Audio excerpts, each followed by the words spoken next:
ما زبا خپل څو شعرونه باندې دا پروګرام تاریخ ته وسپارم چې ما اقبال محمد صاحب شعرونه دي چې ما څه خبره کوله چې ما څه خبره کوله ما دا خبره کوله چې په ځمکه ولې جنګ دی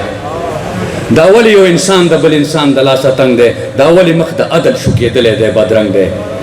دا ولې د شعور په آینه ختلی زنګ دی ما دا خبره کوله ما د زړه خبره کوله خو چې ما څه خبره کوله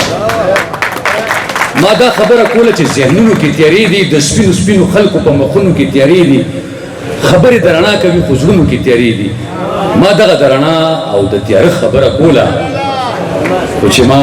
څه خبره کوله طارق بشر ته خواست کوم چې هغه راشي او سټیج سنبال کړي او شاعران ملګري دي هغه کټونو ته لاړ شي چې د پاټۍ ملګري مخکې راشي